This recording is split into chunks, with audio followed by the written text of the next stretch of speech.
Good morning, everyone. My name is Bill Bergman. Okay.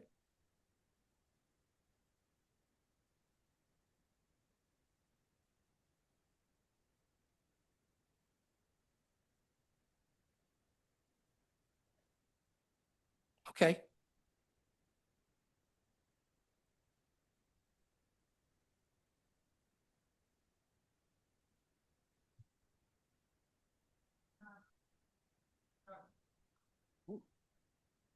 Good morning, everyone. My name is Bill Bergman, and I will be chairing this meeting of the Philadelphia Zoning Board of Adjustment. With me is our Vice Chair, Tanetta Graham, Present, Mr. Chairman. our Board Member, our Board Secretary, Cheryl L. Gaston, Present, Mr. Chairman. Board Member Michael Johns, President, Mr. Chairman. Board Member Taya Wynn. She should be here any minute. And our Board Member Ryan McAdams. Present, Mr. Chairman. Also here is our attorney, Hillary Emerson, our zoning board director, Ian Haggerty, our board administrator, Lakeisha Dandy. Recording of this hearing will be posted on the ZBA website. By participating, you consent to be recorded. This is an in-person meeting with remote capabilities, whether remote or in person. If you're called to speak, you must state and spell your name, then wait to be sworn in. Once you've been sworn in, please state your name each time before testifying.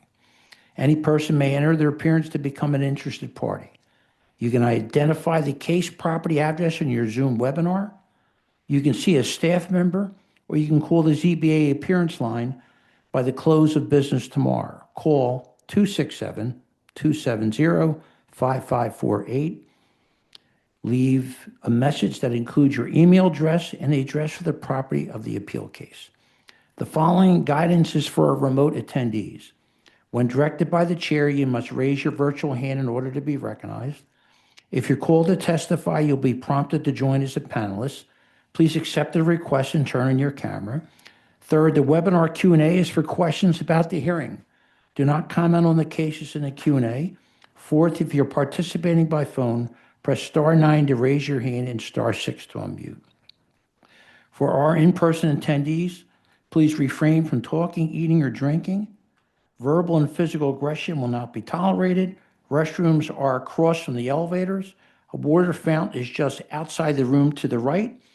When speaking on the record, you must speak directly into the microphone in order to be heard by all attendees and the court reporter. In the event of emergency, please follow the directions given over the public address system or by the staff. The main exit is through the double doors at the rear of the room. The nearest stairwell is to the left outside the doors. In case of an evacuation, the rally point is Love Park, directly across Art Street. Please remain there so we can account for you. Let's look at our schedule for today.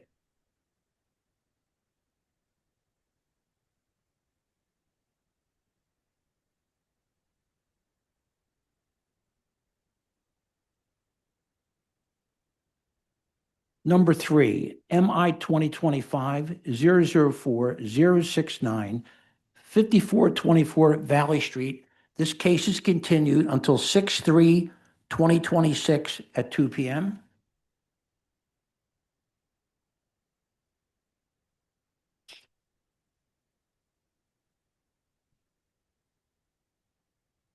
And number 9, MI 2025-006-889, 3001 Hellerman Street. This case is continued until 6/3/2026 at 2 p.m.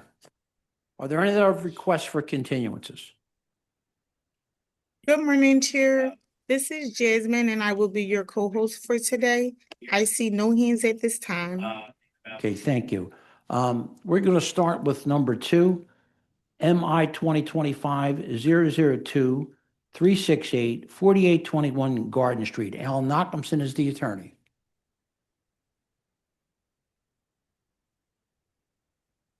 Alan Nachumson will be rejoining us as a panelist. Okay, thank you. Mr. Nachumson, could you please state your name and spell for the stenographer? Alan Nachumson, A-L-A-N, last name Nachumson, N-O-C-H-U-M-S-O-N.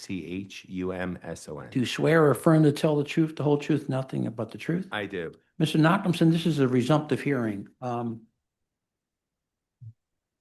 You will give us an update on your presentation of the amended refusal. There'll be questions from the board. There will be public testimony only limited to the amended refusal. And planning will, I understand, planning may make a recommendation at a later date. Yes, I think planning just, they want a chance to review the Yeah, revised right. refusal and they'll just need. to So we meet. won't vote on this. We'll wait to hear from planning.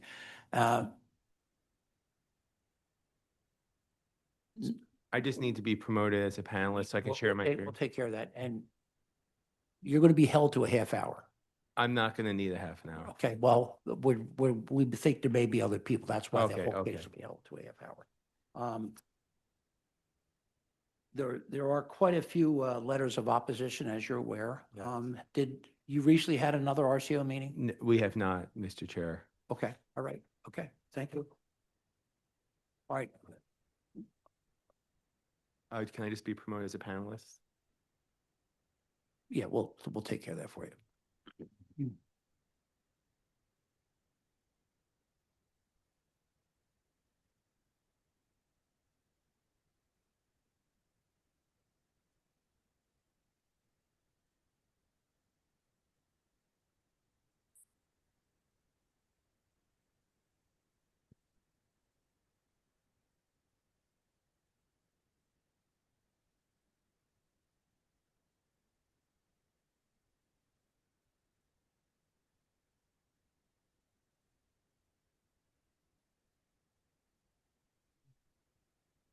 Thank you.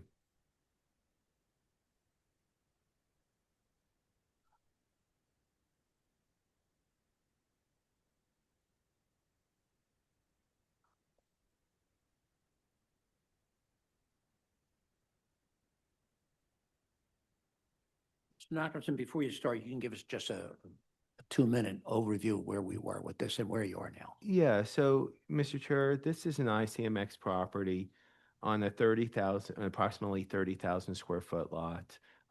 Has a long history of industrial use as a painting and manufacturer of painting products. It's currently a vacant property.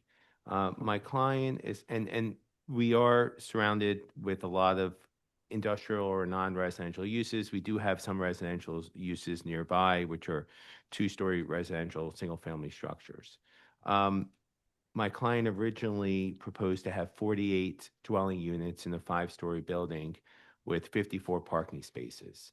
After meetings with the community, they have and with 3 commercial units there on the ground floor. After meeting with the community, we downgraded the density of this project for 24 units, got rid of 2 floors of the 5 floors. So now it's a 3-story structure where the residential units are in the 2nd and 3rd floors, the commercial units on the ground floor. There's a lobby, there's a trash room, and we increased the amount of units from, parking spaces from 54 to 57. So you have basically over 2 parking spaces per residential unit. And then you have a few floating parking spaces for the commercial unit as well. So in order to properly memorialize that, we received an amended refusal. So originally our refusal, the first refusal, had a refusal for multifamily living, where this is an ICMX property where multifamily use is not allowed by right. And then we had issues with our roof deck and our front setback. With our change in plans, we also got rid of the roof deck access structures as well. So our revised refusal has now 2 refusals in it.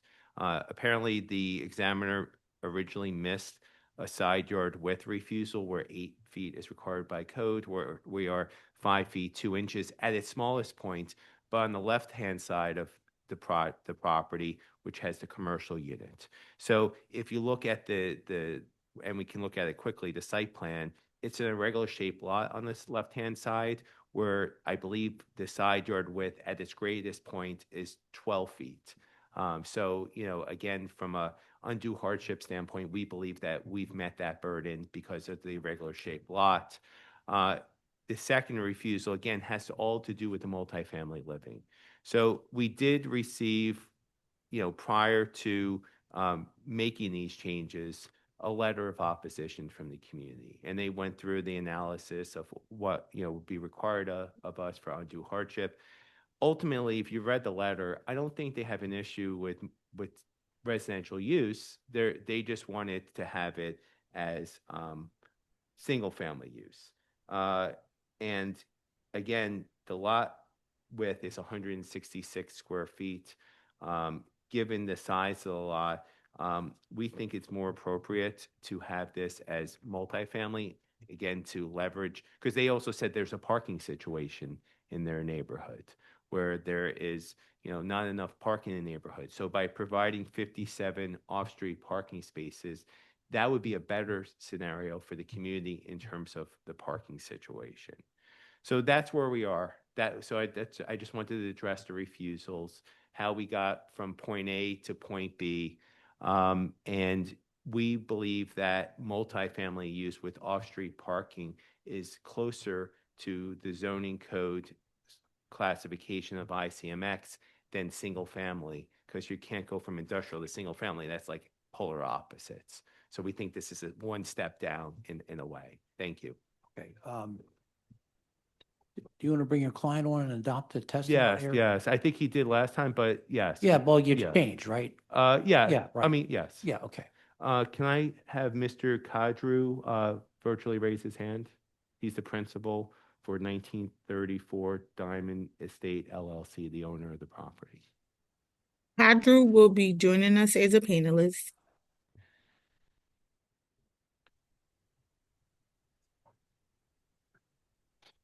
Hello, I'm here. Good morning. Good morning. Could you please state your name and spell it for the stenographer? Gentian Kadriu, Gentian, last name Kadriu. Right. Do you swear or affirm to tell the truth, the whole truth, and nothing but the truth? I do. Counsel? Yes, Mr. Kadru, you heard everything I had to state today about your zoning matter. Yes, As in true and correct? yes, And do you adopt as your own testimony? yes. Thank you. All right. Questions from the board? I have a quick question. Do we know how many single-family homes would fit in this space if it were single-family units? So if they would be 16 feet wide properties, if this was an RSA 5 zoning classification, you would get 10 single-family properties, but then the lot size would be almost 3,000 square feet, which is completely, because of how deep the lot goes. So it would be out of character. That's what we're dealing with too, a rather large lot.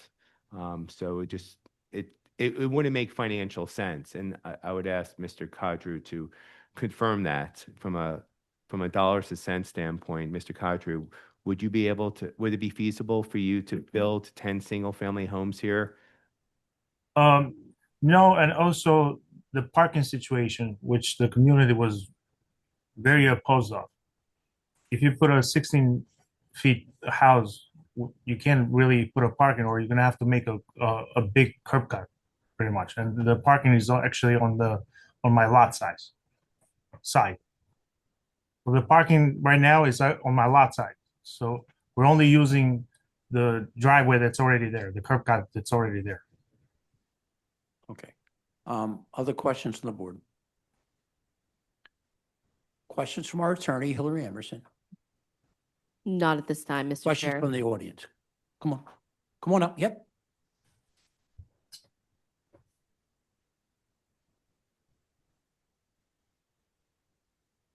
Good morning. Is that on? Good morning, Mr. Chairman. Good morning. Could you please state your name and spell it for the stenographer? Michelle Minch, Michelle, Do you, Minch. do you swear or affirm to tell the truth, the whole truth, or nothing but the truth? I do. Okay, so your testimony should be on the new information that he Yes. just gave. And then the second thing was, we're trying to keep it tight, so you got a couple minutes, okay? Thank you. So I did submit, I just want to touch on a few things that he brought up. It is not vacant at this time. He's currently running his electrical business out of the property, so it does have use. I submitted the LNI paperwork through the portal, there are 9 current violations on the property Okay. that were just cited in January. So it's not a vacant property. I just want to clarify that. Also on the record, I want to, in our community meetings and the last hearing, no one had any parking concerns, just so that's on the record. Other than that, I just had a statement that I understand this was an investment, and we all know that investing is risky. In my personal opinion, this was a high-risk investment. As a developer, he knowingly bought this property zoned ICMX and not for what his plans are as residential commercial. If I was investing this large amount of money, I would have did more research, a market analysis, and a community outreach to see if this project is even welcome or needed in the Bridesburg community. It is not the residents nor the community's responsibility to make sure this is a profitable investment for him. Our community has voiced that we need houses, single-family homes. Our city has voiced that we, the citizens of Philadelphia, need more homes. Our own mayor, Sherelle Parker, has stated that she wants homes for our citizens of Philadelphia, not apartments, so they can invest in their future. I understand that this investor might not be able to do single-family homes at this time or as many single-family homes, so he gets a bigger return on his investment. But again, that is not the resident nor the community's burden. That is his. If he is unable to do that at this time, it is requested that he drops the zoning appeal and leaves the property zoned as ICMX and continues to run his electrical business out of there as he has been doing since October of 2025.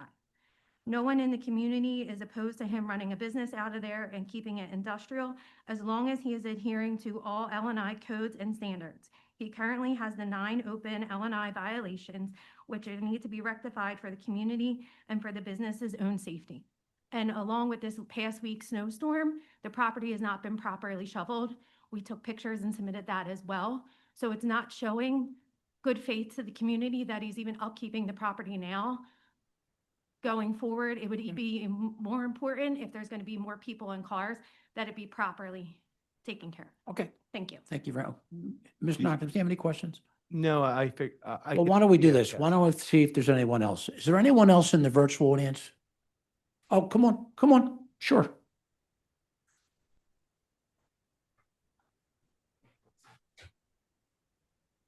Could you please state your name and spell for the stenographer? Aguirre, M-A-R. Come to get a little closer to the mic. Sorry. That's good. Go ahead. Margaret Aguirre, M-A-R-G-A-R-E-T. Last name is A-G-U-I-R-R-E. Do you swear or affirm to tell the truth, the whole truth, nothing but the truth? Yes.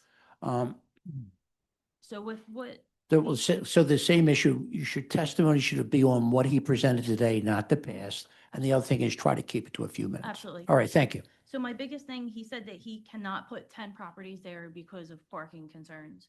There's been other buildings built on Richmond Street, which is around the corner from us, that have,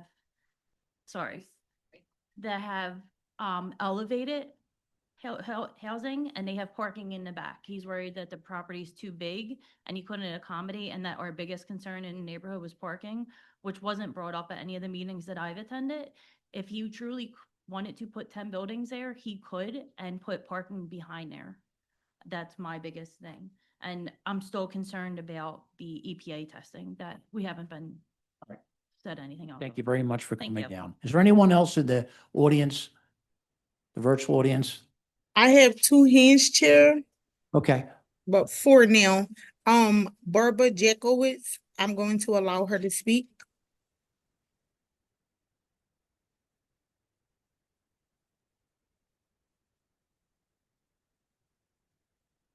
Hello, my name is, Barbara, could you Jack- please state your name and spell it for the stenographer? it's Barbara Jackowitz, B-A-R-B-A-R-A, Jackowicz.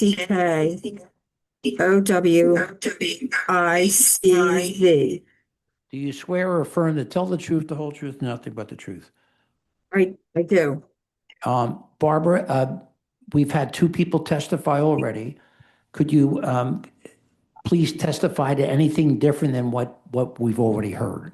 And then give us your short synopsis of where you stand. Now, I'm against building the property. A major concern of mine is the EPA report that they Okay. submitted. It's inaccurate. There's lead paint and asbestos in that property. No, there's oil and paint tanks underneath the ground that was not mentioned in the report. Okay. Will this property be remediated and how will that affect the community? All right. Thank you, Barbara. Thank you very much for taking the time. Next hand, please. D. Watley is going to be allowed to speak.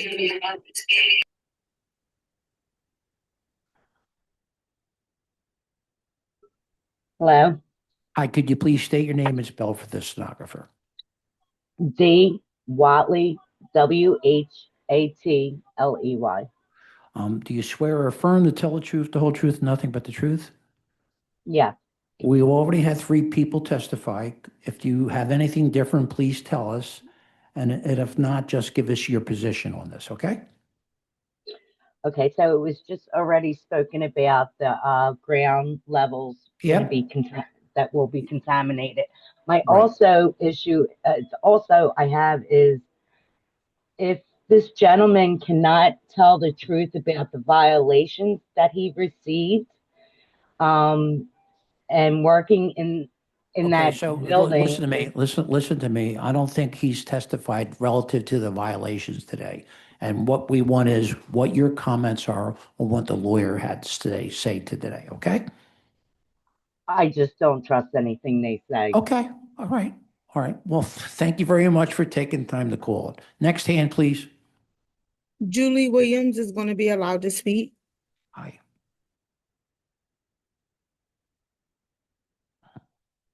Hello, good morning. Hi, good morning. Could you please state your name and spell it for the stenographer? My name is Julie Williams, JULIE WILLIAMS.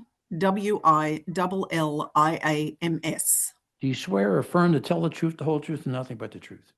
I do. Are you in favor of this project or against?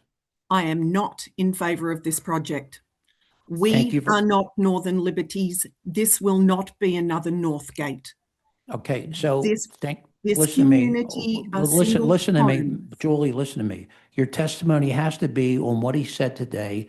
Well, And I we've hadn't already finished had my 4 statement, people sir. testify to that. So your testimony is that you're not in favor of this project, right? Correct. All right. Thank you very much for calling us. Next hand, please. Chair, I have 3 hands remaining. Anne Marie is going to be allowed to speak. Can you hear me?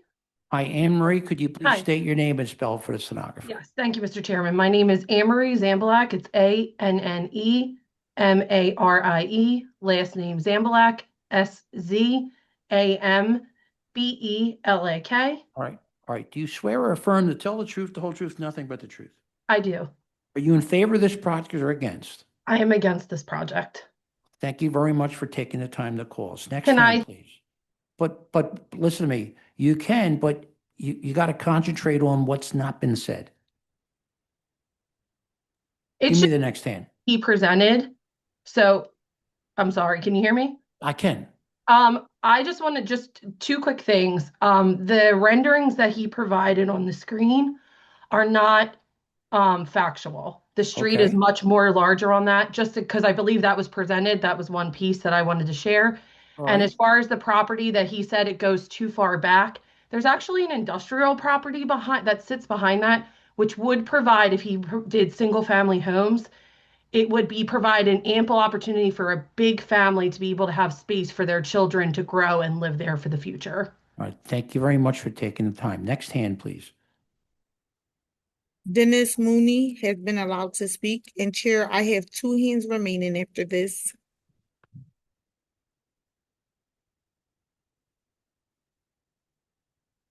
Hello, Dennis, could you please state your name and spell for the stenographer? Dennis Mooney, DennisMooney. Do you swear or affirm to tell the truth, the whole truth, and nothing but the truth? I do. Mr. Mooney, are you in favor of this project or against? No, I am not in favor. All right. Thank you very much. We appreciate your call. Thank- Next hand.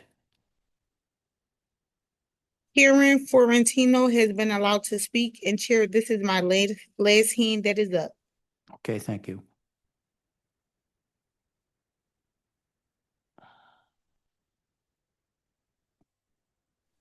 Hello? Hi, could you please state your name and spell for the Karen, stenographer? Karen, Fiorentino, Fiorentino. All right, do you swear or affirm to tell the truth, the whole truth, nothing but the truth? Yes, I do. Are you in favor of this project or against? I am not, and I'm talking, I question the parking spots. Are Okay. those free parking spots that he's giving to the residents?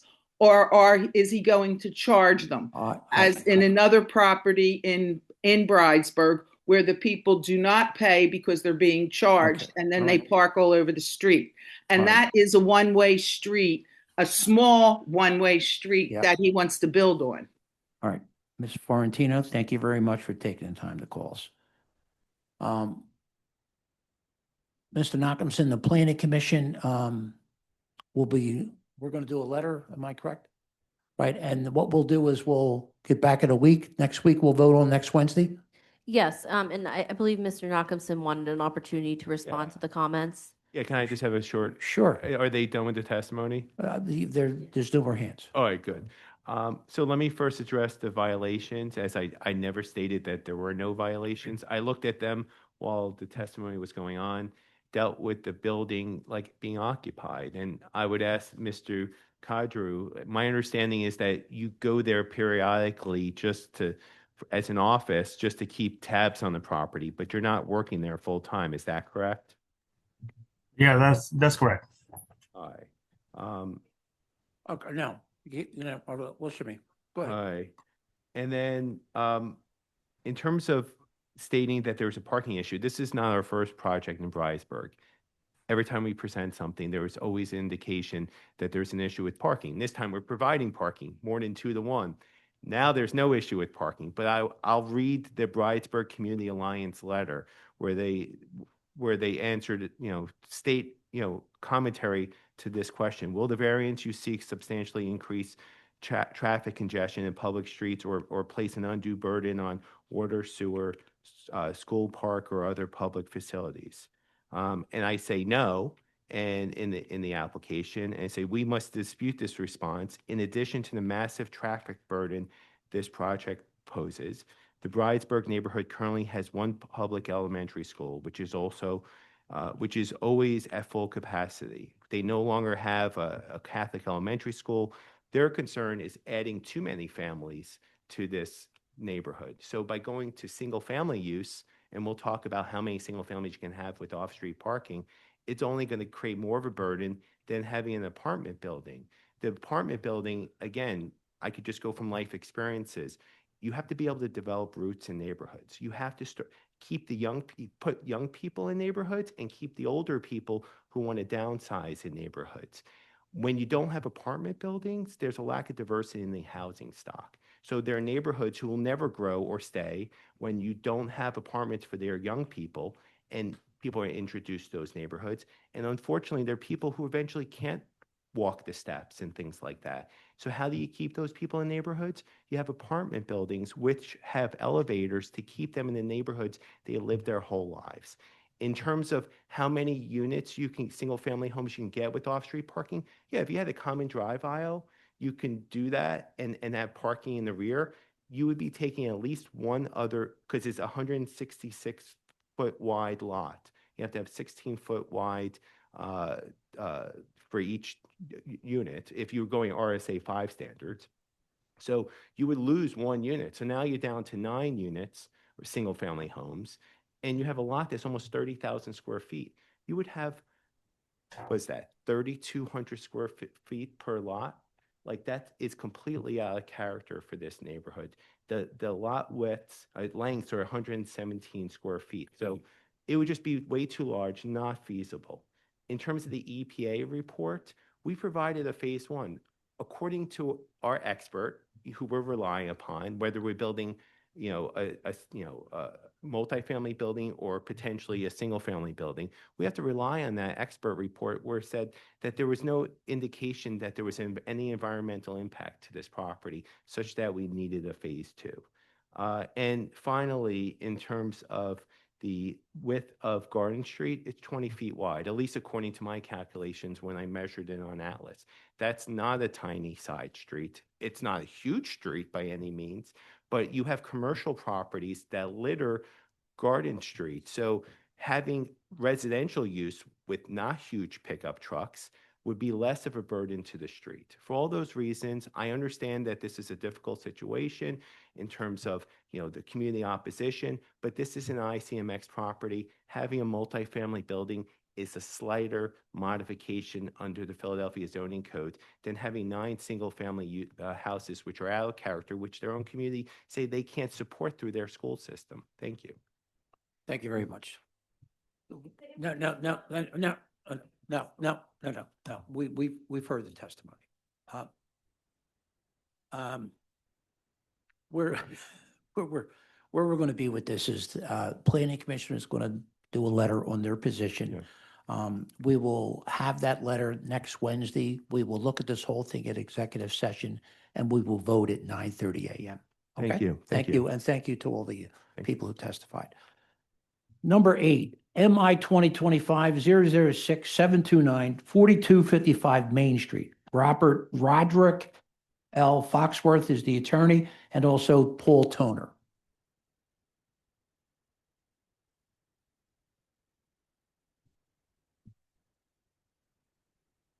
Good morning, counsel. Good morning, ladies and gentlemen. Boards, my name is Roderick Why don't you Foxworth. get that a little closer to you? Okay, sir. Roderick Foxworth on behalf of Best Kept Secret Lounge there at 4255 And Main. just for the record, spell your name for the stenographer. Roderick's first name RODERICK, last name Foxworth, FOXWORTH. Do you swear or affirm to tell the truth, the whole truth, and nothing but the truth? I do. Mr. Toner, could you please state your name and spell it for the stenographer? Yes, good morning, Mr. Chairman. Paul Toner with the Toner Law Group, or counsel for the Manayunk Development Corporation. Okay, thank you. Do you swear or affirm to tell the truth, the whole truth, nothing but the truth? I do. All right, so for both of you, Mr. Chair, I believe there's going to be a request for continuance. oh, it is? Correct, Oh, yes, okay. Mr. Chairman. All We're right. actually requesting the 60-day continuance of this matter, as there another matter that's currently pending that has a direct bearing on this matter. Okay, all right, so, thank you, we appreciate that. All right, so the date that I have now is in June. All right, so I have a date here of, there is a resumptive, you want to do a resumptive hearing? Okay, all right. So 4/7/2026 at 9:30 a.m. And thank you both really for, I was ready for like a long case here, but we appreciate it. I never make long presentations. Are you under oath then? That was only, that was only on Zoom. Thank you. Thank you very Thank much. you both of you. I appreciate it. Great, thank you. All right. Okay, we'll go to number 1. MI 2024-006-713, 2618 North 22nd Street. Bianca and Bobby Basket are the owners. This is a resumptive hearing. Yeah, sure. Chair, this is Ian Hegarty, the director. I will be bringing the exhibits up on the screen for this All right, applicant. thank you. Hello. Good morning. Good morning. Get that nice and close to you, the mic. Okay. All right, could you state your name and spell it for the stenographer? Bianca Basket, BIANCA. Right, do you swear or affirm to tell the truth, the whole truth, and nothing but the truth? Yes. Okay, so this is a resumptive hearing. And what we would do, what we hope is you give us an update of what you've done, right? There'll be questions from the board. Then there will be questions from the public audience. And then there'll be an update from planning, okay? Okay. All right, so, And Mr. Chair, I just want to note for the record, we did receive a letter of support from Swampoodle with some provisos. Okay. So, That means Right. from the summary of the, right, the RCO summary, did you receive a copy of that as well? no, not yet. She said she was going to send it to you guys.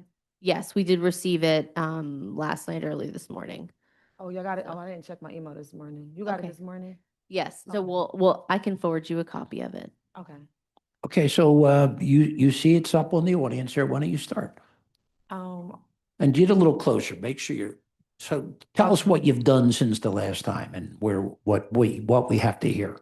Well, I had to come back because I had to add personal services or something you guys wanted me to do. This time I did have a RCO meeting. Last time I was the young lady that was trying to get a RCO and I Yep, had I remember issues that. with that. So I was able to execute everything. Did my RCO meeting. I mailed out all my paperwork to all the neighbors within 250 feet of my property. I'm here to fight to get my commercial zoning back because it was switched on me to RSA 5 without my acknowledgement. I have been a part of the community for over 14 years. I have had no issues with none of my neighbors. And I'm just trying to expand when it comes to my licenses and different classes that I want to do. I'm a part of Dobbins as well. I have a good relationship with the high school that's across the street. I help with trash pickup normally on Harold Street. We do like cleanup days when it comes to trying to take care of our block. I also pay for commercial trash, even though my zoning has been switched on me, I still have to pay $500 a year.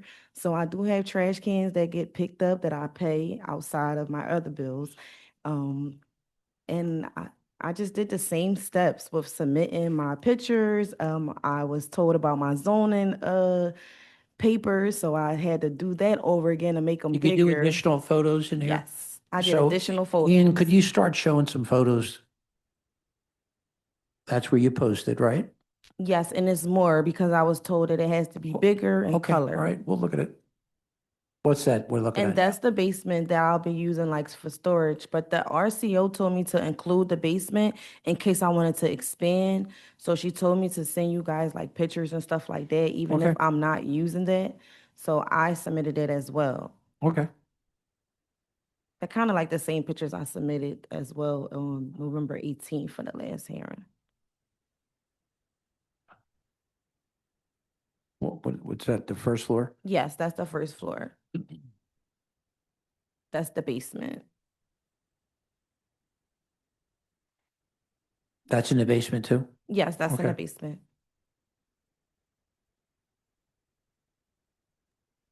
Ms. Basket, those are all the photos that I have from the upload tool. Were there other additional ones that you wanted to show today? Yes, I uploaded all my photos on the website. Okay, give me 1 second. I'll see if there are any more. I uploaded the back door, the front, the bathrooms I uploaded. I don't know because I did it, was it Saturday or Sunday?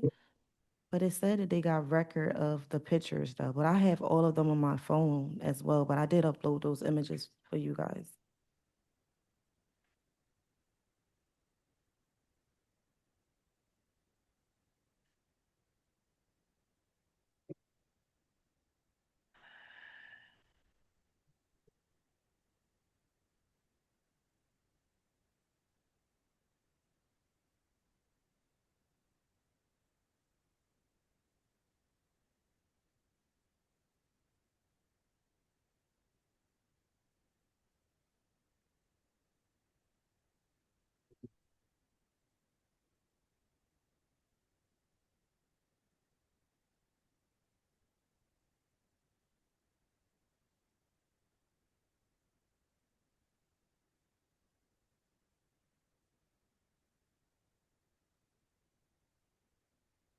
Okay, those are the only ones I'm seeing on this case. Were there additional photos that were sent by email?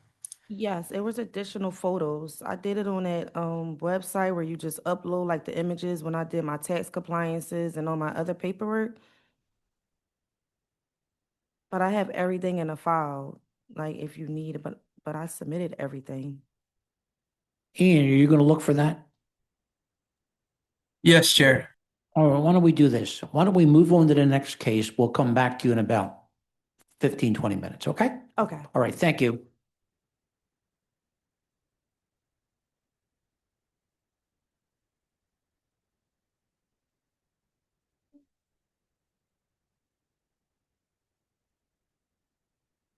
Number 4, MI 2025-004-101, 5944 Calla Hill Street. Erica Taylor is the owner. This is a pro se. Come on up. My name is Erica Taylor, ERICATAY. Why don't you start over, pull that closer to you, make sure it's on. The green light should be on. Good morning. My name is Erica Taylor, ERICATAYLO. I am the owner of a nonprofit community-based organization. This particular project that I'm working on is a community daycare center. Okay, could you, Sorry. do you swear or affirm to tell the truth, the whole truth, nothing but the truth? Absolutely. Do you have your documents? I actually uploaded it to the portal as well. Yes. Okay. So my last visit with you guys, I was told to get in contact with LNI. I contacted LNI. I got all the paperwork submitted. I contacted an architect, which we worked together. The floor plans were submitted to LNI. 2 weeks later, I received that the plans need to be revised. I reached out to my architect several times. Come to find out 2 weeks ago, I found out that he was detained by ICE. So I had to get a whole new architect. I spoke with my examiner and they gave me an extension. So I had to get another architect. My architect is going to submit those new floor plans to me. I want to say maybe he said by Thursday, Friday this week. So I'll be able to. Okay, so I'm sorry. we're gonna have to continue your case. Okay. No, I mean, if if he submits them Thursday and Friday, today's Tuesday, right? So, But Resumption date, user. resumptive hearing? All right, so why don't we do this? We'll get you in a little bit quicker. because I did get all of the exit. I have, okay. So what we'll do is here's where we're gonna be. So MI 2025-004-101, 5944 Cal Hill Street. This case will be continued to 4/7/2026 at 9:30 a.m. And then just check with the staff before him and make sure you have everything and we'll go on with that, okay? All right, thank you. Thank you for.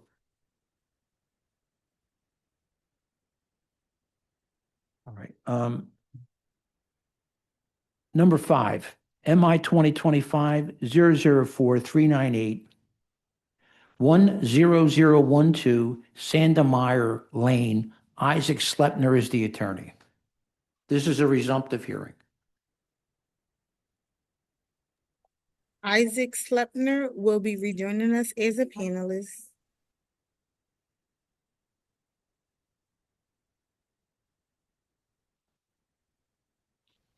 Good morning, members of the board. Good morning, counsel. Could you please state your name and spell it for the stenographer? Yes, Isaac Slepner, ISAAC. Last name Slepner, SLEPNER. Right. I am counsel. Go ahead. I am counsel to the property owner, Mariam Star LLC.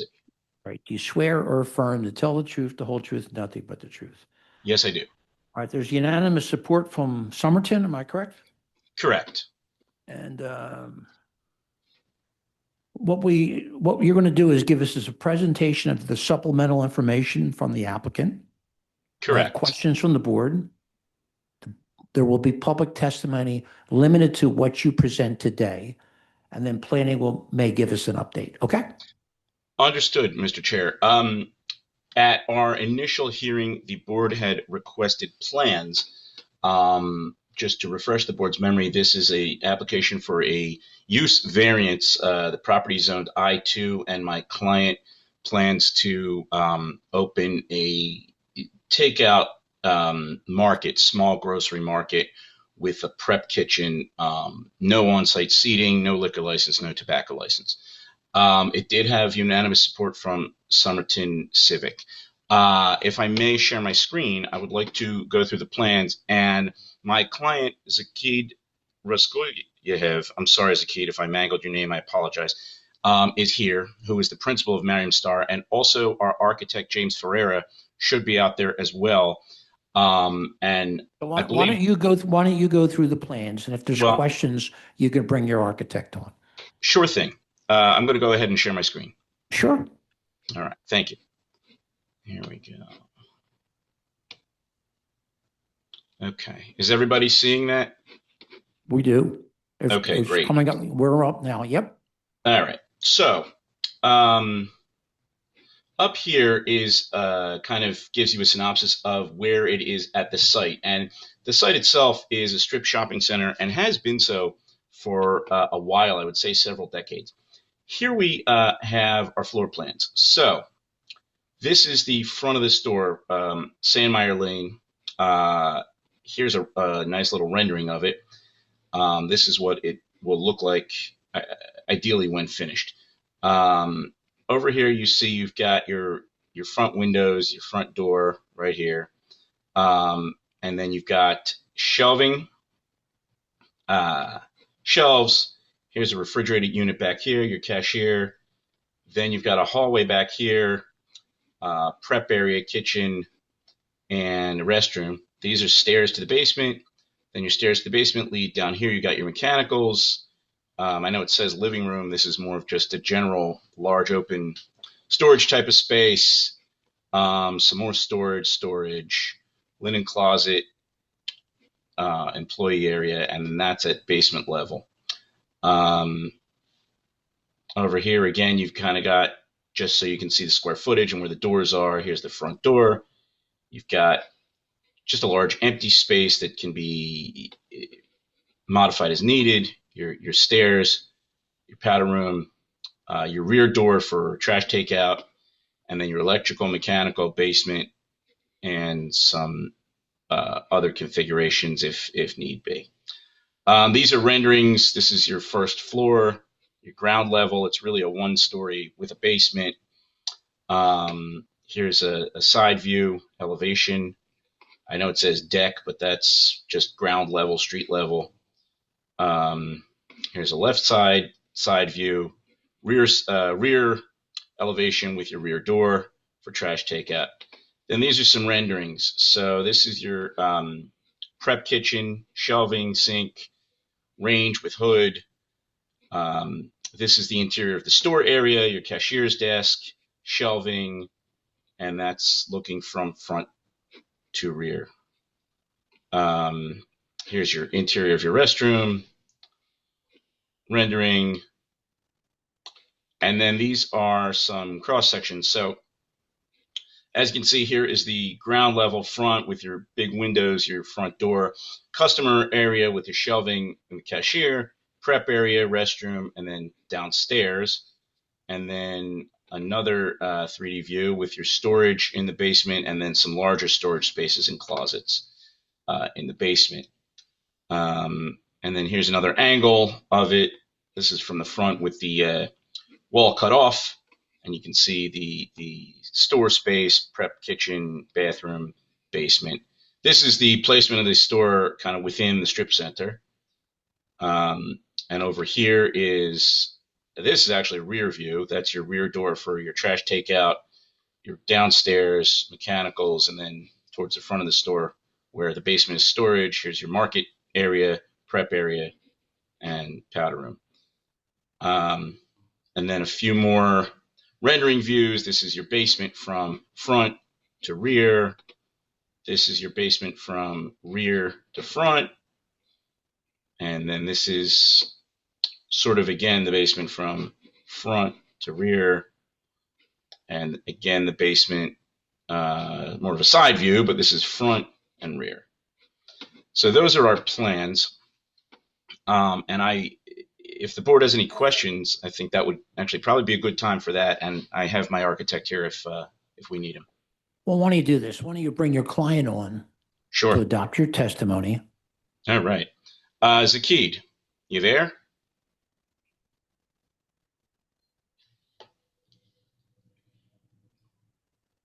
I have a hand up by the name of Rasul. That is my client. Okay, thank you. Your client will be promoted to panelist.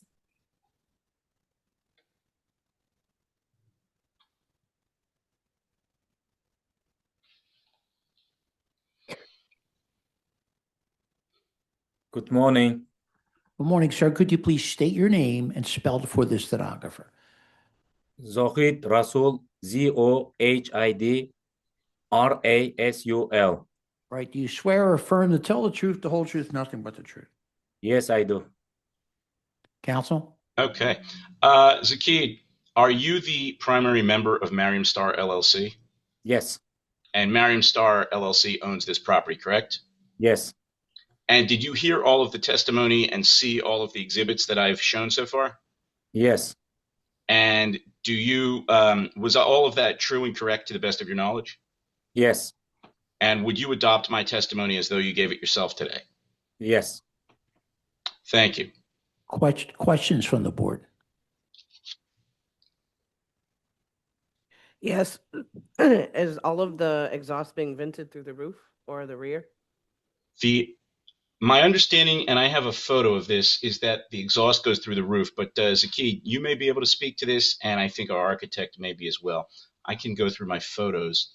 I mean, I could take you through all the photos. Why don't you ask your client? So Zaki, does it vent through the roof? Is that how it is situated? Yes. All my neighborhood already set up. Kitchen hood, and we will do same things. Yes. On the photo you will see it. Yes, that's correct. And there's a photo of the exhaust set up for a commercial kitchen type of use. That's correct. And the previous use of this property was also a commercial kitchen? Or are we adding the hot cooking on site? The immediate previous use, I don't believe was, but Zakid, was it used as a kitchen at some point in the past and you're going to use it again as a kitchen?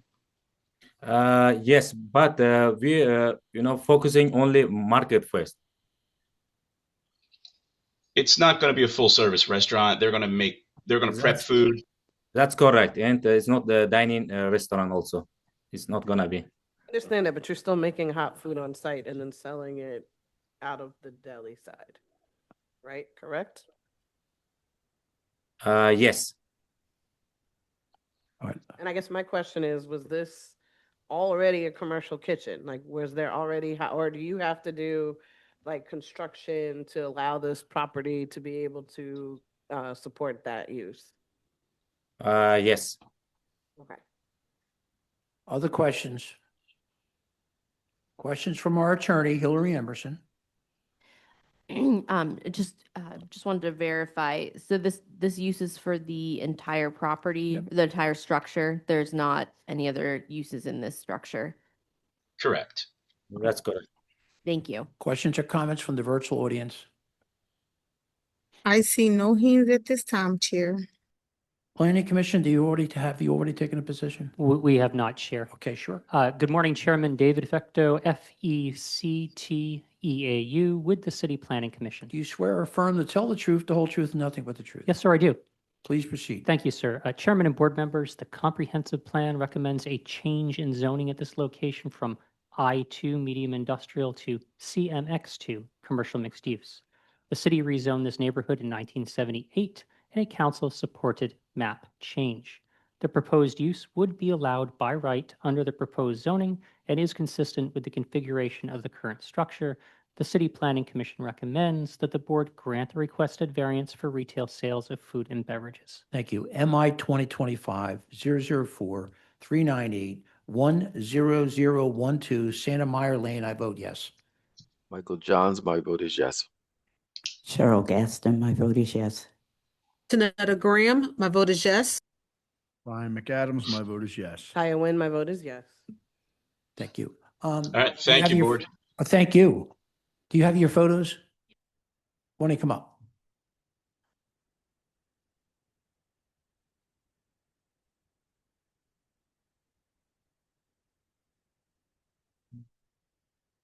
Just for the record, state your name again. You've already been sworn.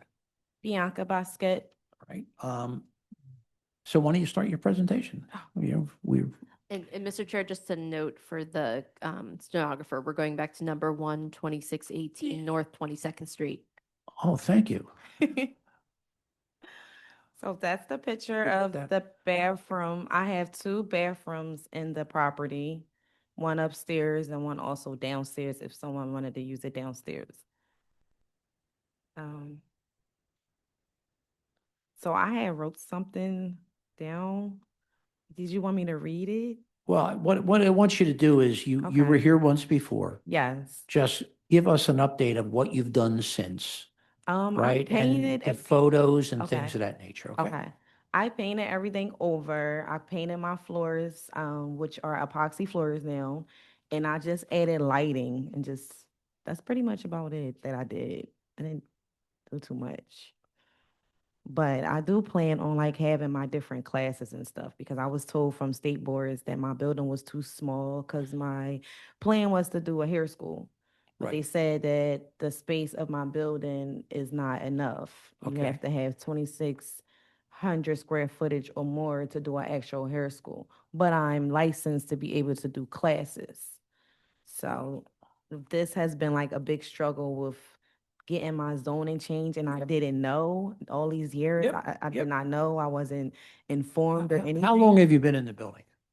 I've owned a building for 16 years. I've been in the building. It would be 14 years, May 5th. May 5th, it'll be 14 years. All right.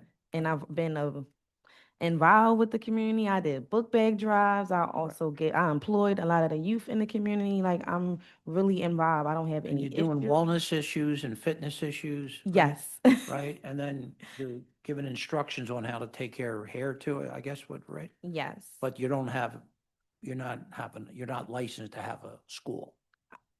Well, you cannot have a That's school what I'm because it's saying, not, yeah, yeah, right, I'm not licensed to have a school, right. but I am a Well, let me- licensed Go college through, teacher. the photos, go through the photos. Okay, so that's the back room. That's an extra entrance. So if you walk all the way through the building, you can enter out that door. Right. So the building has two separate entrances. It has that back room, and then I also submitted a photo of the front of the building, front door entrance. Why don't we move the photos through?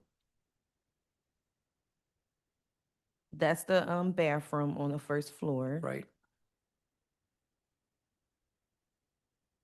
That's the first. That's the floor. first floor, and then it's And this pictures has in been the- like this for a while, the way it's, Say it again. this has been in this situation for a while, this, Yes. the way it's, Yes. okay. Keep, And I have tables and chairs too that I Yeah. fold up and I store downstairs okay. and whatever. That's a window right there to Harold Street. I took another picture and uploaded it and sent it to you guys.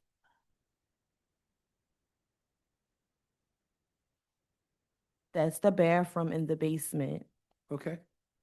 I don't plan to use the basement too much, but they told me to include it in it to you guys. That's in the basement too. Yes. Okay. And I'm waiting for the front door, like the front of the building, because that was uploaded as well. But those are the shutters. That's the front door. That's the first entrance of the And building. the second floor has an apartment? Yes. Do you live there? Yes. Okay. So you're coming here for the first floor and the basement? Yes. For the That's what. purposes of a wellness center and things of that nature? Yes, sir. All right, questions from the board? I don't see my other pictures that I submitted. Well, I think he had the What, first. Go ahead, what's your Molly. hours of operation? Well, my hours of Proposed operation. hours? Say it again, sir. Proposed hours of operation. My proposed hours of operation, I would like to do probably Monday through Friday, like 9 a.m. to 10 p.m. I wouldn't probably like use all that, but I was told to like give like a estimate to you guys because I might not need all those hours, and then on Saturday and Sunday, I was going to do like 9 to 6 or 9 to 7, 9 to 7 for Saturday and Sunday. Hillary, is there anything relative to the hours of operation in the provisos? The RCO did mention as a proviso the hours that were stated by the applicant at the hearing, so. Okay, all right, thank you. Specify, they also said something about a trash management plan, Yes, but I again, paid was it. not specific about, where trash was stored or anything like that. Stored on the side of the building. I have two commercial trash cans that I pay $500 for, and I also have a recycling bin. So I keep up with the property. I've always have. So Okay, other questions? Questions from our attorney? Not a question, just wanted to note for the record, for the board that, because there are multiple principal uses at this property, that was not included on the refusal as a refusal, but if the board grants, that will be incorporated. Okay, but today The it's just decision. first floor basement. Correct. Okay. Yes, but that's multiple, we're ending up with Do multiple. we have to list the principal times too? uses. It is up to the board, but that is typically an enforceable proviso, Okay. It's hours of All right. operation. Right. Questions or comments from the virtual audience? I see no hands at this time, Chair. Planning Commission. Thank you, Chairman, and good morning. David Vector with the City Planning Commission. Chairman and board members, the comprehensive plan recommends no change to the RSA 5 residential single-family zoning at this location. The city rezoned this neighborhood in 2014 in accord with recommendations in the comprehensive plan.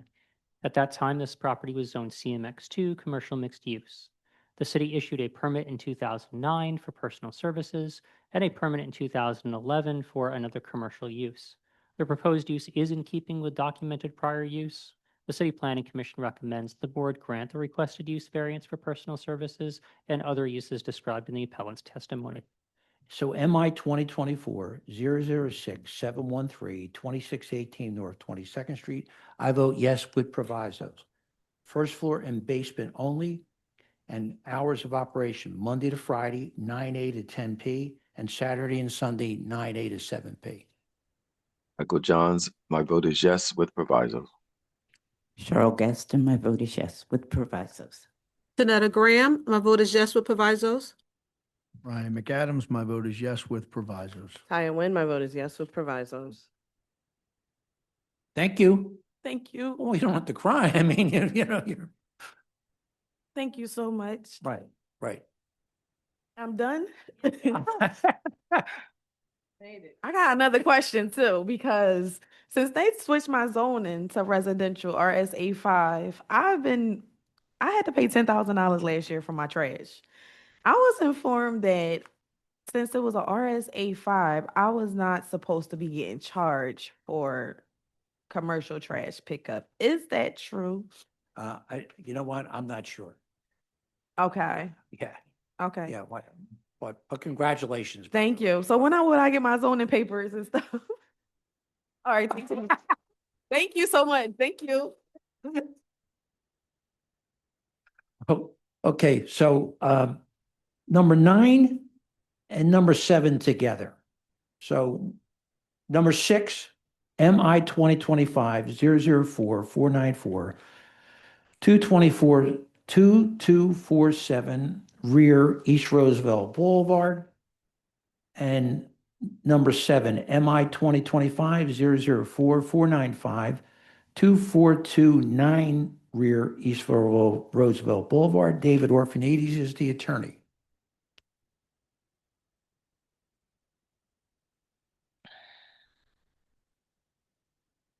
Morning, Mr. Chairman, members of the board. Morning, counsel. Could you please state your name and spell it for the stenographer? Certainly. My name is David Orphanides. Last name is spelled Orphanides. Do you swear or affirm to tell the truth, the whole truth, and nothing but the truth? I do. Mr. Orphanides, I have a letter of opposition from Northeast Community Civic and a letter of opposition from Councilmember Driscoll. Is there any other RCO information? What are the dates of those letters? Do you mind? Those are I don't think we've received any new letters since there was a meeting last month, I believe. Yeah, earlier in Those January. are those are the prior letters. And I followed up. I did speak with Stan Sawinski from Councilmember Driscoll's office yesterday. He was waiting to hear from NECA. And I exchanged emails, telephone messages, and text messages with Thomas Neville. But are they on the? Because if they're still opposed, my presentation is obviously going to be much different than if they've changed their position based upon. We had a second community group meeting at the beginning of January, and like the first meeting at the end of October, nobody showed up to say in favor or against. The letters that you have right now from NECA, dated November 30th, references negative feedback in regards to the project, but that happened outside of the community group meeting. be interested to hear if they're still opposed or because we've made changes to the So project. do you want to continue your case to see where they are? I mean, I'm just going to go forward. I just was going to give Yeah, them why an don't you- opportunity to speak up now because that might Right. affect All right. how I So- present. But So I think we also, this is going to be held for an amended refusal, am I correct? well, I don't know. So let me explain. So this All right, application. why don't you start your presentation? Yeah, let me start it, and I'm going to get to this real quickly. So let me share my screen. Okay, can you see that? I can. Okay, so this is a photograph of the two properties. 9247R East Roosevelt Boulevard is on the right with the patty wax signs on top of the gate, and 9249R is on the left. East Roosevelt Boulevard is on the left. They're two vacant lots. Apparently, about 20 years ago, and I'll show you some aerial photographs, these two buildings were destroyed by a fire. They've remained in this condition for approximately 20 years. The building to the left, which is used as a gym, I think Body Works, you have to excuse me, I have a bit of a cold, was also damaged in the fire, but was rebuilt since that time. I have had a Zoom call with the owners of that building since our last zoning board hearing, which I can share with the board. The original application, which I can show you right here, was to build two buildings on each lot. Those buildings were to be commercial, non-residential at the ground floor and cellar, and then the upper floors were to be two apartments on each property, identical buildings. And you can see here the site plan. There was roof decks off the back for the residentials and a roof deck on top with the pilot house. Here's what the color elevations look like from the front. There's a little bit of a court in the front to create windows in on the sides. Here's the rear with the decks and the pilot house. And here were the floor plans. You can see here the cellar, the ground floor, which is vacant commercial, and then the residential units on each of the floors on the second and third floor flats above with the roof deck. The original refusal, this property is zoned CA2. And in CA2, residential uses are not permitted. So each of the applications received a refusal for that. And then on top of that, each application received a refusal for not having required accessory parking.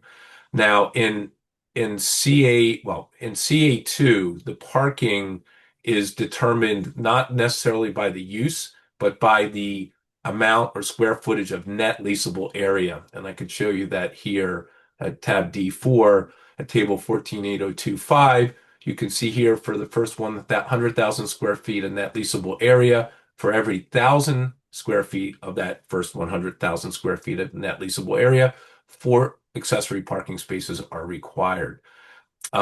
These lots, as you can see on the site plan, and I'll show you on the aerials, they're 70 feet deep, all of them. There's a string of 15 or 16 properties that are look to be in an island behind the Northeast Shopping Center off of Roosevelt Boulevard. At one time, there was a street, Dietrich Street, that passed in front of them that was subsequently stricken from the city plan. And now they're kind of floating in the parking lots of the shopping centers that surround them. None of the properties have any on-site parking. All of the buildings in this strip, and you'll see in a little bit, have buildings that go from front to back, and then with blacktop and parking areas and drive aisles for the parking areas to the front and rear. So the original refusal cited, just like the other properties, there was no on-site parking, and they had 4. Because of the amount of net leasable area, the examiner wrote up that there were 4. Fortunately, I did the calculations, and it turned out that the amount of required off-street parking was more than that. They issued a revised corrected refusal on 12/10. They said the number of parking spaces was 12, which was not correct. Hopefully, you have a corrected refusal dated the 7th, which has 8, which is the correct for the amount of net leasable area. We presented the Estida Community Group at the first meeting on October 28th. And at that time, even though the refusal hadn't been corrected, I advised them of the number of off-street parking spaces that were required, that unlike the refusal, which stated 4, it was actually 8 per property for a total of 16. it was made clear to us that, and during my conversation with the owner of the gym next door, the Zoom call with the owners, that there didn't seem to be a favorable view of the use of the properties for residential purposes. So we have agreed to strike that from the application.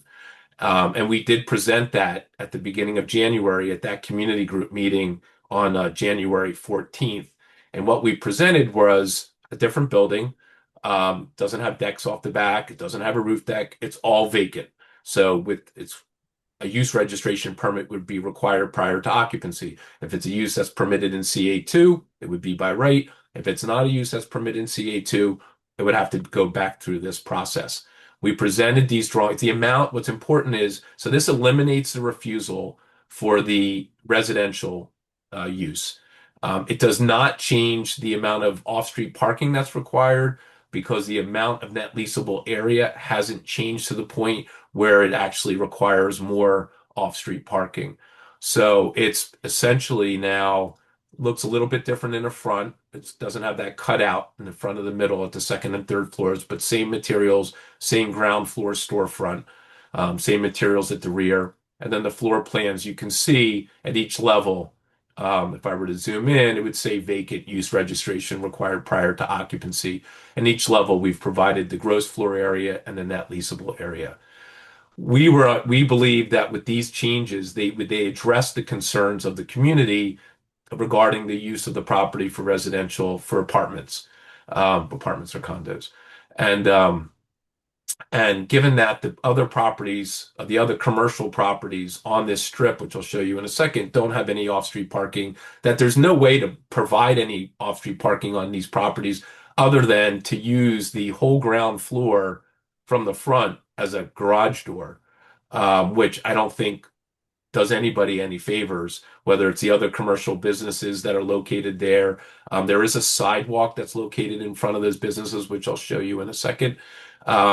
It doesn't make any sense. There is parking for the other properties. We're not sure right now where the guests or the customers of the other commercial uses on this strip park their cars. We believe they park in the rear of the shopping center, the Northeast Shopping Center. I did contact them. They weren't interested in leasing any spaces. My client does, unlike any of the other properties that are located on this strip. I believe my client reached out to a nearby property located behind us at 9280 Marshall Street, and he secured a letter of intent for them to lease to us the number of parking spaces that we require on site. Obviously, this is not a zoning classification CA2 like CMX 3 or 4 or 5 that allows off-site parking to comply with the accessory parking requirements. But in all material aspects or respects, we comply with that. It's within 1,000 feet. It's actually located right behind our property, and I'll show you that in a minute. So real quickly, these are the two properties right here, and you can see the strip of buildings that you see right here. Ours is located right in the middle of that, a little closer up. And I'll show you pictures. These are all commercial, different business operations. Ours is right here. There's a free library right here. There's a mosque that's right here. I believe, just like I did when I went and took my pictures, that the customers of these properties are parking here, somewhere in this area. These are the backs. Their properties do not extend any further than the rears of the buildings. So all these buildings and the uses occupy 100% of the lot coverage, and they don't have any on-site parking. And you can just see a little closer. And I'll show you in a second. This is what's called, strangely, it's hard to see. There's a car wash here, and then there's a property known as 9280 Marshall Street. So at one point, this was Dietrich Street, and it was stricken, and it ran all the way out to Welsh Road. And then there was Marshall Street that ran back here. So, and you can see it's all been consumed or taken up by this shopping center.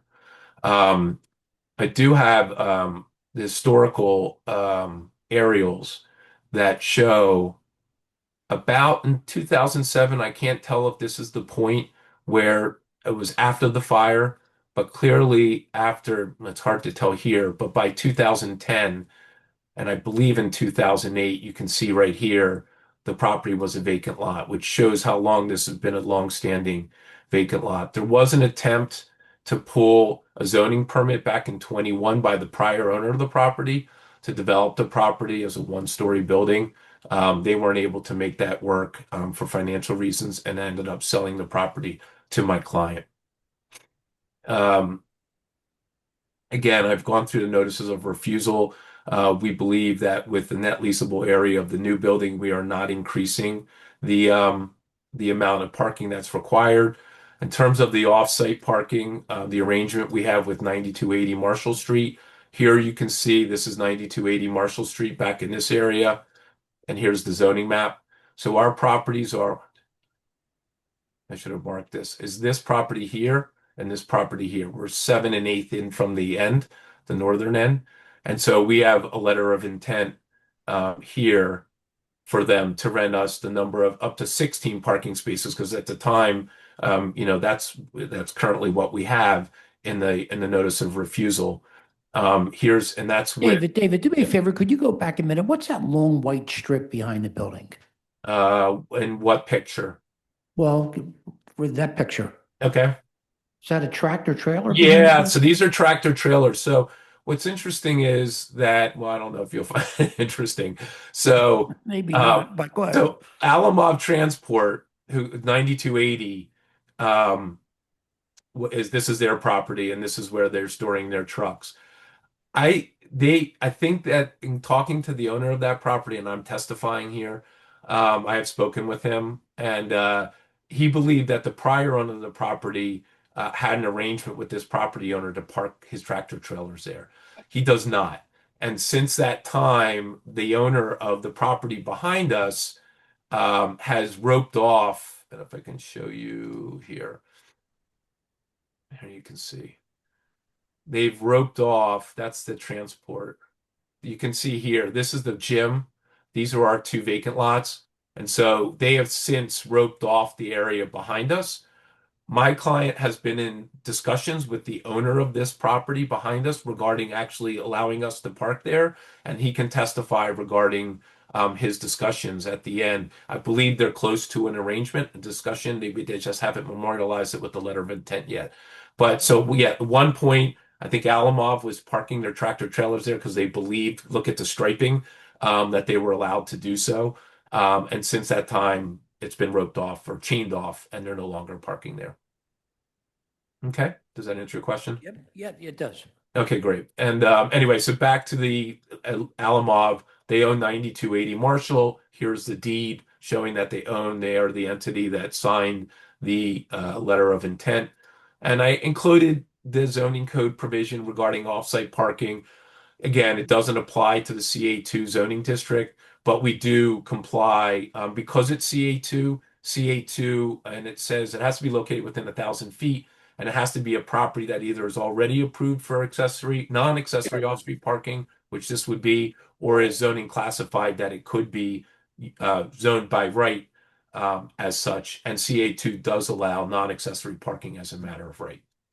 I've included the deed for the property showing my client purchased the property in 2023. Both properties, that tab G, tab H are our appeals, tab I are two tax clearances, tab J are the hearing notices for 9247 and 9249, the posting of the properties at 9247 here, and then 9249 here with the latest notices of refusal. And then at tab L, we have the email from the Planning Commission designating NECA as the coordinating RCO. We have the list of addresses to which we mailed. There weren't a lot of addresses, as you can imagine, within the 250-foot radius. A lot of that is just shopping center, but they did receive the notices. I've not received any communications from anybody directly. The only communications I've had, again, was a Zoom call between the first community group meeting and the second community group meeting with the owners of the gym at 9251. And to testify, I will say their concerns were the residential use, which I advised them we were eliminating. And then they were concerned that when we built 9249R, if we were to build it, that we would not utilize the wall that the cinder block wall that they built when they erected when they rebuilt their property. And I advised them we wouldn't be. It'll be two freestanding structures that'll be erected, and it'll be sealed where they come together, but we won't be pocketing in or hanging off of the side of their building. And they seem to be satisfied. They did not show up at the second community group meeting that we had at the beginning of January. And again, here's the 14303 for the meeting we had back in October, and then the 14303 notice we had back in the right there. Back in January. There you go, on January 14th. So we have one refusal left, which is the parking refusal. It's essentially impossible to comply with that, given the sizes of the properties, given how the properties are situated with what's located around them. And we believe that and the surrounding properties don't have any off-street parking for any of their uses either. As far as I know, we're the only use and the only properties that have arrangements with any of the surrounding properties for off-site parking. And I'm just showing you some other pictures of the strip. Here's the library. Here's the mosque that's at the end. There have been reported issues with the mosque on Friday afternoons, people parking there. We're not related to them, and I believe they're working on an arrangement there. And this is the back of the Northeast Shopping Center that I think some people are parking when they come. And here are the other businesses. That's the car wash. And here's the other businesses on the rest of the strip. And there's the gym that's located next to us. This property is also presently vacant. I believe that was destroyed in the fire as well, and that has not been rebuilt and redeveloped since then. So for those reasons, we believe we comply with the criteria for the granting of the variance here. Long-standing vacant blighted lots, I think, would satisfy the Hertzberg standards for the Commonwealth of Pennsylvania. And we've made arrangements for the one variance that we have that I think exceed the arrangements at the other. And I'm not faulting them and I'm not critiquing them, but in terms of coming in with a new application for this development, we've done what we can to address that violation, and it just can't be provided on site regardless. And again, regardless of the use, it's a net leasable area. So if I put a one-story building here, because these lots are 1,600 square feet deep, I'm going to be required to, and built the full depth, just like all the other buildings, I'm going to be required to have 8, or my client, not me. My client's going to be required to have 8 off-street parking spaces, because once you get to 1,600, you then are now required, it goes up into the second 2,000 once you get over 1,500. So to rebuild a building, anything here that occupies 100% of the lot, like the other buildings, is going to require the same number of parking spaces as we have with the 3-story building that we're proposing. I would have my client promoted to Why don't you panelist. bring your client on? Yep. Okay, Amira Hassan.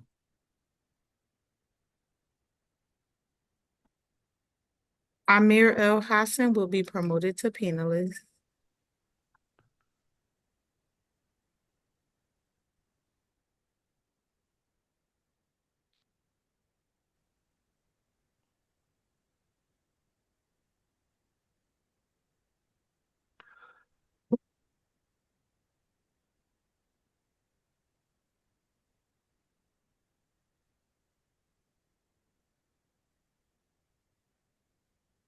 Hello, hi everyone.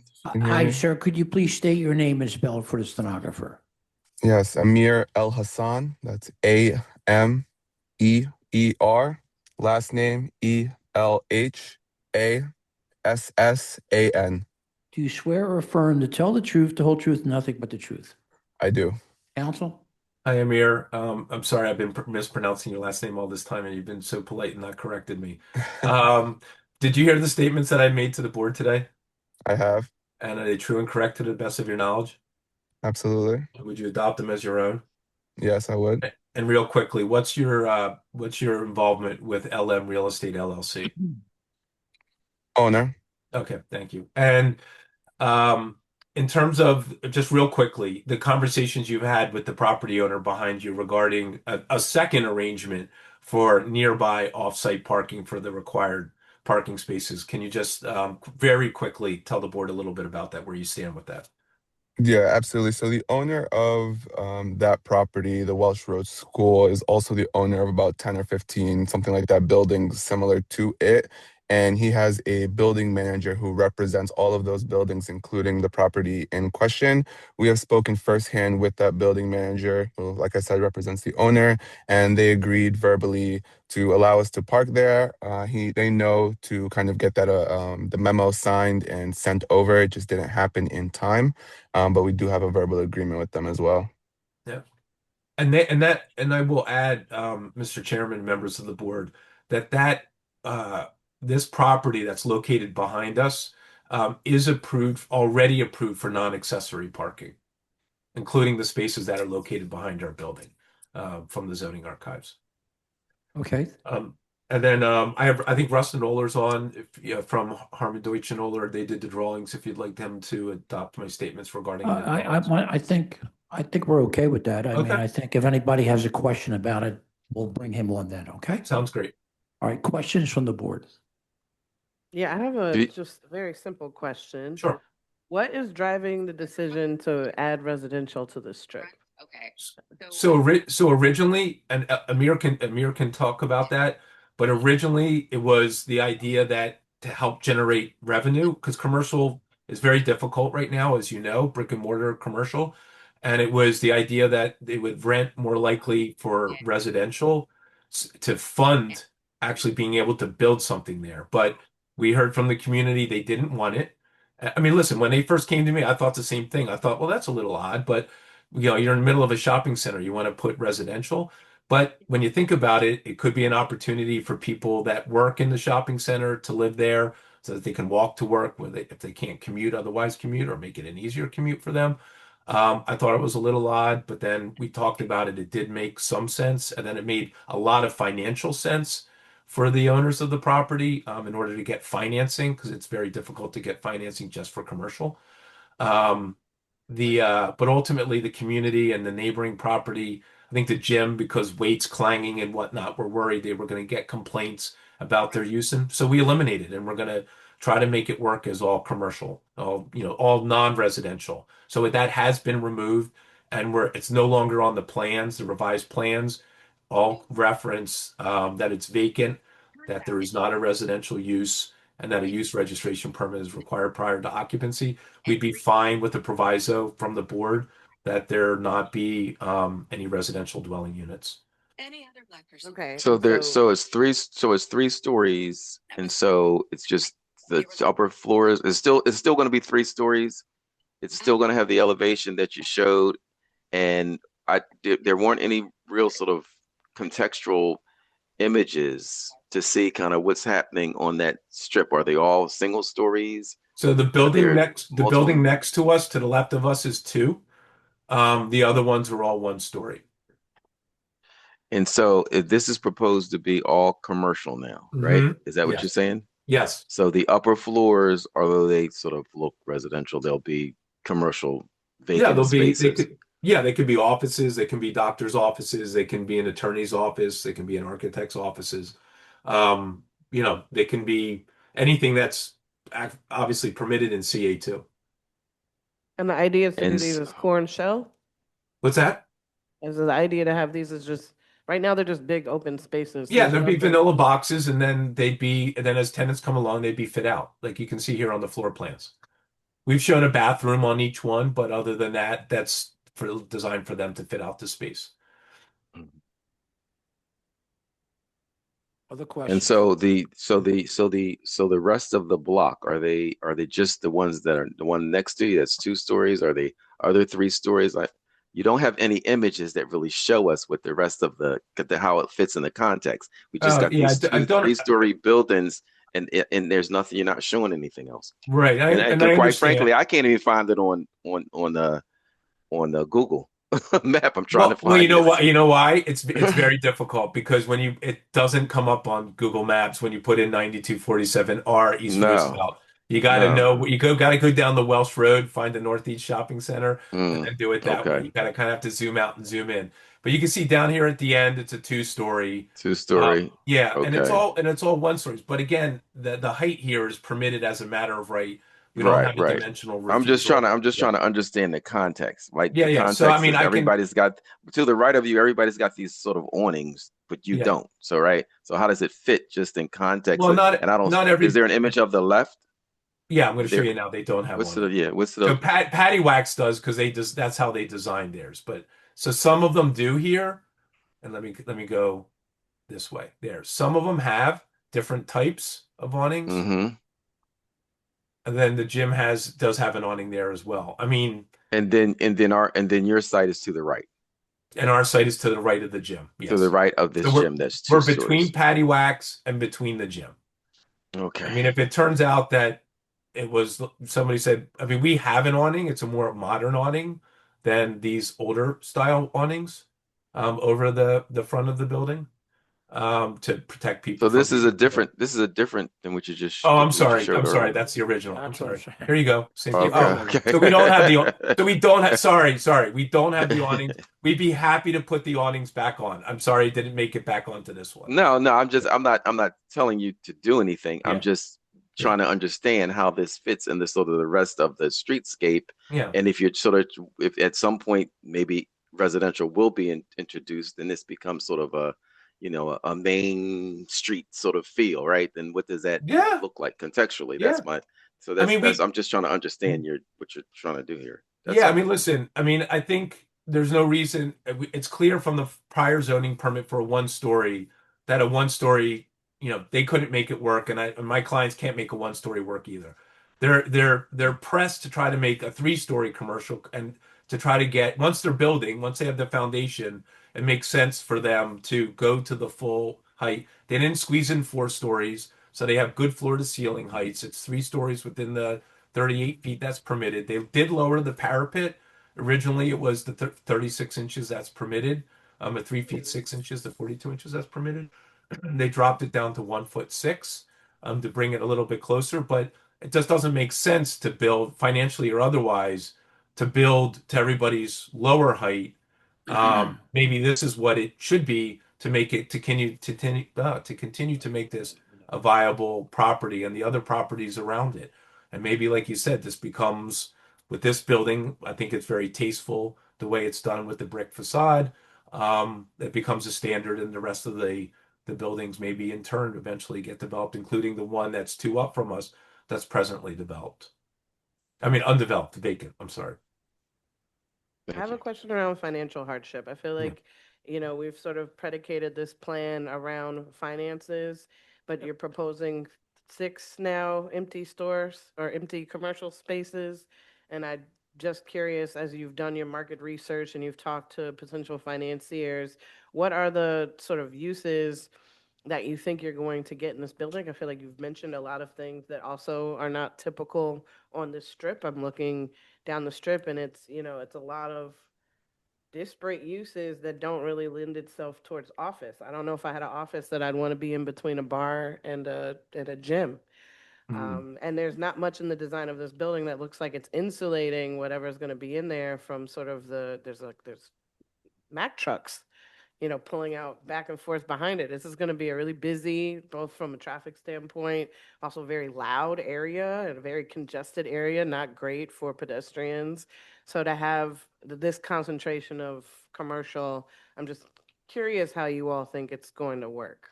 I'll have my client come on in a second and speak to a little bit about his research. But again, I mean, I'll say this. First of all, I've been out to the property a number of times. There's not a lot of traffic there. There's not, for better or for worse, you're not getting foot traffic because the only sidewalk is along this strip.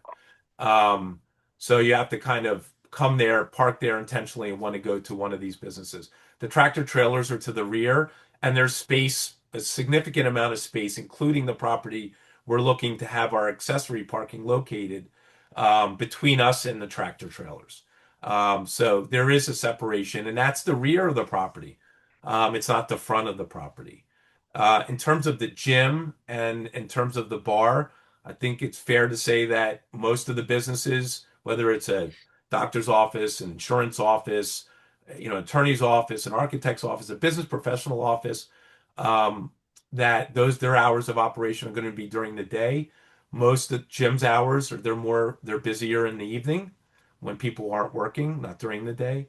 And the same thing Know what for the bar. architects you know, David, because What's that? architects work all night, but No, listen, and I understand that, but I'm just saying the likelihood is, I mean, you have to have something there, and whether it's 3 stories or whether it's 1 story, they have the possibility there could be an architect's office on the ground floor if it was a 1 story building. So, I mean, we understand there's a gym to the one side and there'd be soundproofing that would be done on the interior of it. We understand that there's a bar on the other side. So more than likely there's going to be soundproofing on our side of the property that's going to be done to make the properties marketable and not have an issue with the uses to either side of us. But, and again, I'll have my client come on and talk about the financial side and how there was the reason why it started with the residential. And also between my client and Russ Noller from HDO can speak about the cost that, like, once you get out of the ground, the cost is, and I think Mr. Johns knows this as well, adding those upper David, floors. It's less. David, are you going to bring them on to Yeah, I'll testify bring them now? on right now. Well, So why don't you bring them on? Amir, can you quickly talk about the financial side, and how you went from, why you originally started with residential and why you need a 3-story building? Which again is not a refusal. Again, the net leasable area that wasn't doesn't actually my change. question. Yeah. I'm just saying. Just for clarity, that was not my question. My question was, what's the plan for the 6 commercial spaces in the building? I mean, it could end up being Yeah. one commercial space too, just so you know. Not easy. It could, but not easily. Okay. So that's Okay. why Amir. Yeah, hi. So I think first to give a little bit of context on who we are, because it's the main reason why we had the idea for the residential unit. So LM Real Estate, we are a family office. We manage our own properties, build our own properties, and have residential and commercial units across the city. And we also, pay for these projects out of pocket and what's going to be happening in the property in question. We initially thought the idea to build the residential on top to make it make sense to generate enough income on the property to make the construction cost make sense.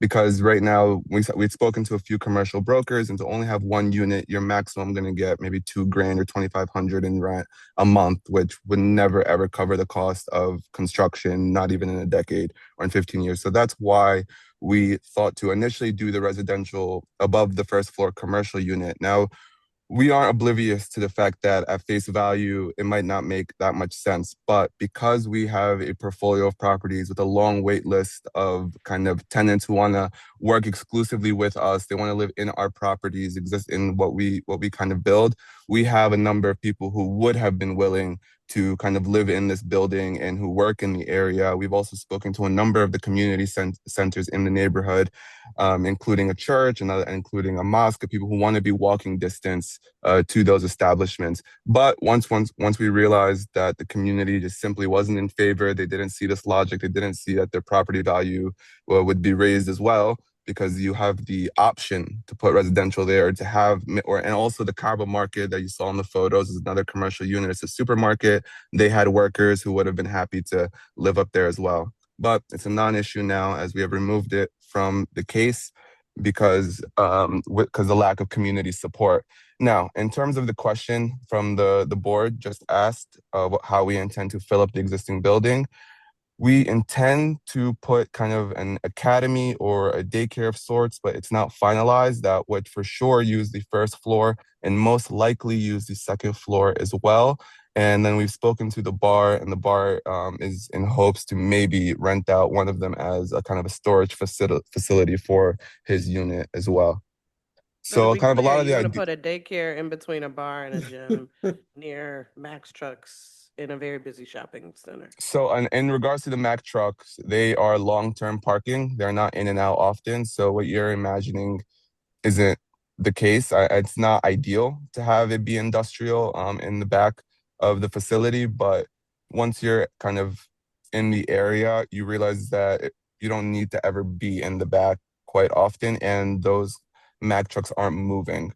There's maybe, I think maybe bi-weekly, they'll come park a car there that won't move for a Mack truck that won't move for 2 or 3 weeks. This is long-term parking and storage. Okay, for the trucks. And then Had you ever considered consolidating the property into one address and building one bigger commercial building? Yes, I think the Harmon Deutsch can speak to that. We're open to it. I think it comes with a lot of implications, such as an elevator and multiple staircases and things of the sort, which we wouldn't be able to afford. Like, we're a small family office. We're paying this out of pocket. You mentioned financiers earlier. We don't have those, which is why we're being very, very conscious of different construction costs and the implications of the zoning code. We did have discussions after the first community group meeting and before the second and after the first zoning board hearing was scheduled about consolidating it. But as Amir said, there's some implications, costly implications to that. And Russell Noller can come on and speak to that if you want to have him address that. No, I understand the cost of elevators. Yeah. Okay, any other questions? It's not off the table, but it's not likely. Questions or comments from the virtual audience? I Oh, I'm see sorry, no our, hands at our this time, attorney, I'm Chair. sorry, I mean, my God, how did I forget that? Go ahead.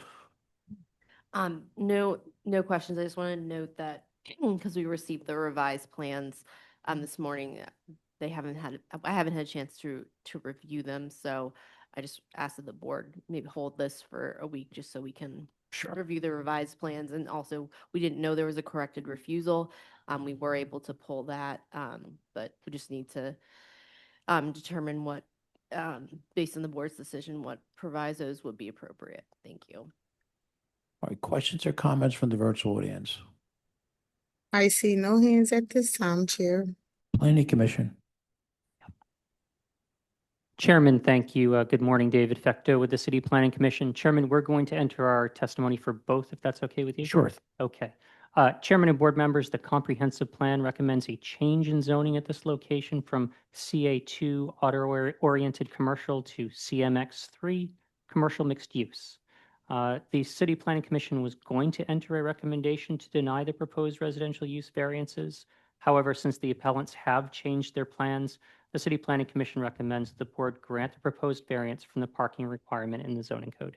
Okay.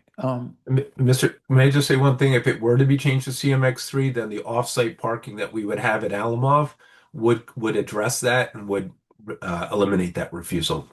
Sure. Okay, so I think when council started, he talked about he's in conversation with the councilman's office. Am I correct? I'm sorry, say what? I'm sorry, I didn't understand. I wasn't sure if you were talking about to Hillary or to me. Well, listen to me. You started your conversation off today saying that you were in conversation with the councilman's office, and if we waited till Thursday or Friday, you would know where they stand. And then you No, said I didn't say that. I said I talked to them yesterday, and they were waiting to hear from NECA, and Well, I haven't wait a minute. been able to Wait hear a from minute. Wait a minute. You did say you were talking to them, right? So I said I you said were I in conversation with them. I said I had a conversation with them yesterday. Well, that's what I said.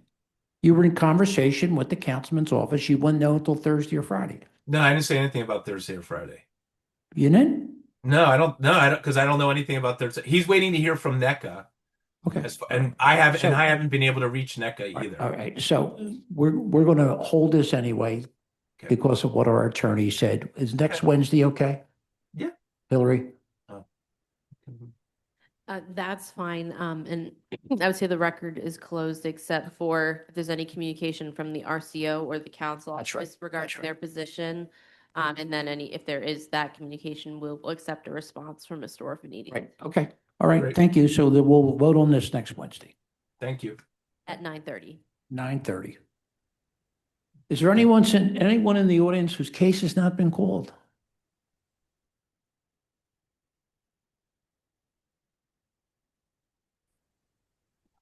No? I see no hands, Chair. Okay, good. See everybody tomorrow morning. Thank you. Okay. Thank you, guys. See y'all tomorrow. Thank you. Take care.